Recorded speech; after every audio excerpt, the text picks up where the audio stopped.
Bon, l'année 2024 a été plutôt morose concernant la vente de voitures, y compris les électriques. Le fameux boom de la voiture électrique n'a toujours pas eu lieu. Mais pour 2025, on est en droit d'espérer, grâce à l'arrivée de nouveaux modèles moins chers, et en particulier, la très aguichante Renault R5. C'est de toute beauté! Depuis le dévoilement du concept car en 2021, la R5 était particulièrement attendue. Et on doit en particulier cette hype à son design particulièrement réussi. Et aussi la promesse d'avoir enfin un véhicule électrique abordable. Mais ce n'est pas ce dont on va parler dans cette vidéo. Ce qui va nous intéresser aujourd'hui, c'est: est-ce que la R5 est suffisamment performante pour prétendre remplacer la voiture thermique?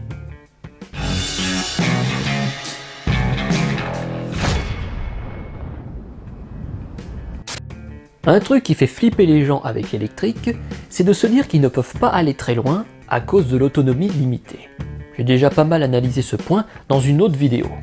Mais voyons si la R5 est vraiment adaptée pour être la voiture de Monsieur Tout-le-Monde, de tous les jours de la semaine et des grands départs en vacances. La première chose qui nous intéresse, c'est bien sûr la batterie. Dans sa version avec la grosse batterie, et donc la plus chère, la R5 a une capacité de 52 kWh. On peut dire que c'est plutôt une bonne chose ou une mauvaise chose? Franchement, 52 kWh pour une voiture de cette taille, c'est très bien. Pour comparer, ma Tesla, qui a perdu en capacité parce qu'elle a plus de 100 000 km, a encore 54 kWh. Donc là-dessus, on est bon. Après, il n'y a pas que la taille de la batterie qui détermine l'autonomie. Il y a aussi la consommation. Sur la R5, elle est annoncée à 14,9 kWh au 100 km en cycle WLTP. Sur route nationale, cela nous donne une autonomie de 350 km. 350 km, pour l'automobiliste ordinaire, c'est largement suffisant pour tous les besoins quotidiens. En sachant que les Français font en moyenne 13 000 km par an, cela revient à 250 km par semaine. Donc même pour celui qui ne peut pas recharger chez lui, ça lui demandera de se rendre à la borne qu'une fois par semaine. Par contre, lorsqu'il s'agit d'aller bien plus loin et donc de prendre la route des vacances, est-ce que la R5 fait le poids? Sur autoroute, les voitures électriques consomment 40% de plus que sur route nationale. La R5 consomme 20,9 kWh au 100 sur autoroute. Rapporté aux 52 kWh de la batterie, ça nous fait une autonomie de 250 km. Ça, c'est quand on est chargé à 100%. Mais sur l'autoroute, quand on fait des recharges rapides, on ne va pas au-delà de 80%. La charge devient très lente, entre 80 et 100. Quand une batterie est quasi pleine, la recharge rapide peut l'abîmer. C'est pour ça. Et vu qu'en roulant, on évitera de descendre en dessous des 10% pour ne pas prendre de risques, ça nous fait une plage de fonctionnement entre 10 et 80%. Ce qui nous donne donc une autonomie sur autoroute de 174 km. Notre R5 accepte la charge rapide jusqu'à 100 kW, de quoi faire le 10 à 80% en 30 minutes. Du coup, en faisant du 130 km/h sur autoroute, on aura besoin de recharger 30 minutes tous les 1h30. Il faut donc perdre 30 minutes tous les 1h30. Un constat qui peut paraître assez décourageant. Quoique, est-ce vraiment un problème? La grande majorité des vacanciers ne font pas plus de 500 km en voiture pour rejoindre leur destination. C'est sur la base de cette distance qu'on peut juger l'efficacité de la R5. Au final, la Renault aura besoin de faire 2 arrêts recharge d'une durée cumulée de 47 minutes, ce qui nous fait un trajet d'une durée totale de 5 heures, et donc une vitesse moyenne de 100 km/h. Il faut rappeler que la sécurité routière recommande de s'arrêter 20 minutes tous les 2 heures. Oh bah ça tombe bien alors! Donc au final, avec notre R5, par rapport à une thermique, on perd 28 minutes, soit 10% du temps de trajet. Franchement, il n'y a pas de quoi crier à la perte de temps. Et si vous ne voulez faire qu'un seul arrêt, eh bien c'est possible en roulant à 110. La baisse de consommation que cela entraîne permet de ne faire qu'une seule charge de 35 minutes. Mais les 12 minutes gagnées ne compensent pas le temps perdu à 110. Au final, ça nous fait 35 minutes de plus sur la durée totale du trajet. Donc en électrique, pour ne pas perdre de temps, il vaut mieux rouler à 130 et recharger souvent que de rouler à 110 et charger moins. Au final, le tableau dressé ici a l'air assez satisfaisant pour notre R5. Cependant, il s'agit ici de la version avec la grosse batterie, et donc de la plus chère, dont le prix dépasse les 33 000 € sans le bonus. Mais heureusement, la R5 aura une version à moins de 28 000 €, et donc avec une batterie plus petite de 40 kWh. Avec ça, ça nous fait une autonomie sur route de 270 km. Pour celui qui ne peut pas recharger à la maison, elle demandera souvent de se rendre 2 fois par semaine à la borne. Et qu'en est-il lorsqu'il s'agit de partir en vacances? Chargée à 100%, elle peut faire 190 km sur l'autoroute. Et elle accepte elle aussi la recharge de 10 à 80 en 30 minutes. De quoi faire 135 km et donc recharger 30 minutes tous les 1h05. Oui, ça fait mal. Est-ce que pour autant elle est disqualifiée? Sur notre trajet de 500 km, elle devra s'arrêter 3 fois avec un temps de recharge cumulé d'1h13, ce qui nous fait un temps de voyage cumulé de 5h25, et donc une vitesse moyenne de 90 km/h. Par rapport à une voiture thermique qui respecte ses temps de pause, ça fait une perte de temps de 53 minutes, et donc de 16%. Après, en baissant la vitesse de 130 à 120, plus que 2 arrêts sont nécessaires, et ça rallonge le temps complet du trajet que de 10 minutes. Donc là, ça vaut le coup. Au final, même avec une petite batterie, la R5 est utilisable pour les vacances. Pour la plupart des automobilistes, il n'y a pas besoin de dépenser 5 000 € de plus pour avoir une voiture électrique adaptée à tous leurs usages. Tout cela dresse finalement un tableau assez idyllique. Il n'y aurait plus qu'à foncer l'acheter. Oui, mais pour vraiment mesurer la qualité de la R5, il faut la comparer avec la reine des reines, la Tesla Model 3. Et je vais tout simplement me baser sur les caractéristiques de la mienne. Je sens que ça va encore être épique. Ma Tesla Model 3 ayant plus de 100 000 km, sa batterie a perdu en capacité. Aujourd'hui, elle détient encore 54 kWh. Par rapport à la R5, ce n'est pas un gros écart, à peine 4%. Cependant, là où la Tesla se démarque, c'est clairement sur la consommation. Puisqu'en cycle WLTP, elle consomme seulement 11,9 kWh au 100. Et à 130 sur l'autoroute, elle consomme 16,7 kWh. Résultat, cela lui donne une autonomie de 454 km sur route et de 324 km sur autoroute. Énorme! Elle se recharge de 10 à 80% en 20 minutes. Entre deux charges, elle peut faire 227 km. Elle devra donc s'arrêter 20 minutes tous les 1h55. Sur notre trajet de vacances typique, elle n'aura besoin de faire qu'une seule charge de 18 minutes. Donc comparé à une voiture thermique qui respecte ses temps de pause, on ne perd absolument pas de temps. Et ça, c'est beau.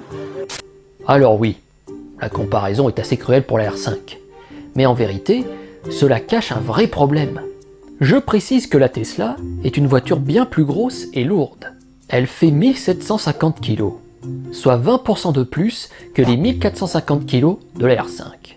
Mais cette dernière consomme 25% de plus. À la boulette. Faut bien se le répéter, une voiture 20% plus légère qui consomme 25% de plus. Si on rapporte la consommation au poids, la Tesla consomme 6,8 kWh au 100 par tonne, tandis que la R5 consomme 10,3 kWh au 100 par tonne. Ce qui nous fait une surconsommation de 51%. Combien? Je le répète, une surconsommation de 51% par rapport à la Tesla. À quoi est due une telle inefficacité énergétique? Est-ce à cause du profil aérodynamique? Il est vrai que la Tesla a un meilleur profil. Mais ce n'est pas vraiment à ce niveau-là que la R5 souffre. En fait, ce qui fait défaut, c'est la conception de son système motopropulseur. Chez Tesla, tout est conçu en interne par la marque. Chez les constructeurs traditionnels comme Renault, on ne fabrique pas les pièces. On les achète à des équipementiers. D'où l'expression de voiture fabriquée sur catalogue. Quand un constructeur ordinaire conçoit une voiture, il la met au point en allant chercher les pièces chez différents fabricants. En quoi cela peut avoir une conséquence sur les performances? Chez Tesla, les différents éléments sont taillés sur mesure pour parfaitement s'adapter à la voiture et ainsi limiter la masse. Le moteur, la batterie, le système de refroidissement sont conçus pour marcher parfaitement bien ensemble. Une telle optimisation permet de limiter le gaspillage d'énergie. Chez les constructeurs traditionnels, les pièces achetées aux équipementiers sont conçues pour s'adapter à plusieurs types de véhicules possibles. De ce fait, un moteur ou une batterie standardisée ne seront jamais 100% optimisés pour le véhicule dans lequel ils seront installés. Il faut ajouter à cela le retard technologique de ces industriels qui aboutit à un matériel moins performant. Donc des produits de mauvaise qualité. Chez Tesla, pour offrir une bonne autonomie, ils ont préféré miser sur une faible consommation plutôt que sur d'énormes batteries. Personnellement, j'ai été vraiment déçu quand j'ai découvert les chiffres de consommation de la R5. Au vu de son gabarit, je m'attendais à qu'elle consomme, au pire, pareil que ma Model 3. Et si la R5 avait été aussi bien optimisée que la Tesla, elle ne consommerait pas plus de 10 kWh au 100 WLTP. Elle serait donc capable de faire 520 km sur route et 370 sur autoroute, pouvant ainsi rouler à 130 pendant 2h12 avec une charge de 10 à 80%. C'est vraiment dommage. Et encore, si ce n'était que l'autonomie le problème, car l'électricité, ce n'est pas gratuit. En rechargeant à la maison, ma Tesla Model 3 me coûte 2,98 € les 100 km. La R5, à cause de sa surconsommation, coûte 3,73 €. Sur l'autoroute, il faut passer par les bornes rapides. Les Tesla profitent d'un réseau dédié avec des tarifs avantageux, ce qui nous fait un coût de 5,83 € les 100 km. La R5 ne profite pas d'un réseau dédié. Les opérateurs pratiquent des prix assez élevés, en moyenne 55 centimes le kWh.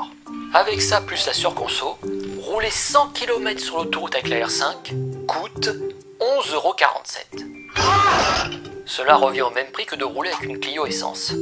Si la R5 avait été bien optimisée, on serait à 7,70 € les 100 km. Donc, c'est de la merde. Finalement, la R5, une bonne affaire ou pas? Alors oui, elle est 8 000 € moins chère qu'une Tesla Model 3. Mais si vous regardez sur le marché d'occasion, vous trouvez des Tesla Model 3 à très bon prix. Pour moins de 25 000 €, vous avez une voiture électrique avec plus d'autonomie, un temps de recharge plus court, un meilleur niveau d'équipement, et le tout à un coût d'usage bien plus faible. Et ça, c'est beau. Et si vous n'aimez pas les Tesla, il y a la Volkswagen ID.3 ou les modèles sud-coréens qui sont de bonnes affaires. Alors ça reste une comparaison avec des occasions. Mais comparé à du neuf, il faut être honnête. Au vu de ses performances, certes médiocres, la R5 reste quand même une bonne affaire. Pour le même prix, la concurrence ne fait pas vraiment mieux. Si je ne compte pas les Chinois, bien sûr. Du coup, faut-il conclure que la R5, il ne faut pas l'acheter? Eh bien en fait, je pense qu'il y a au moins 3 bonnes raisons de quand même l'acheter. D'abord le gabarit. La R5 est peu encombrante et peut se faufiler partout, ce qui n'est pas le cas des Tesla. Deuxièmement, la R5 est produite en France. En l'achetant, vous faites un geste patriotique qui soutient l'industrie nationale. Et pour finir, l'autonomie, même si elle est médiocre, reste satisfaisante pour l'usage du plus grand nombre, comme on l'a vu en début de vidéo. Même si la surconsommation engendre un surcoût, au global, son usage nous reviendra bien moins cher qu'une thermique.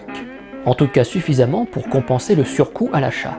Comme je l'ai déjà expliqué dans une autre vidéo, même si une voiture électrique coûte 30% plus cher à l'achat, grâce aux économies, sur l'ensemble de sa durée de vie, elle revient 30% moins cher. Mais c'est sur ces mots-là que je conclurai. Merci d'avoir regardé cette vidéo. La prochaine fois, on essaiera de faire le portrait robot de la voiture électrique idéale. Donc si vous ne voulez pas le louper, abonnez-vous. Ah non, non, moi j'ai pas envie que cette chaîne se spécialise dans la voiture électrique. Ah non, non, non, t'inquiète pas, hein. C'est pas le cas, hein. Mais ça m'intéresse, donc j'ai envie d'en parler. Il ne me reste plus qu'à vous dire à la prochaine, et d'ici là, préférez la curiosité aux préjugés.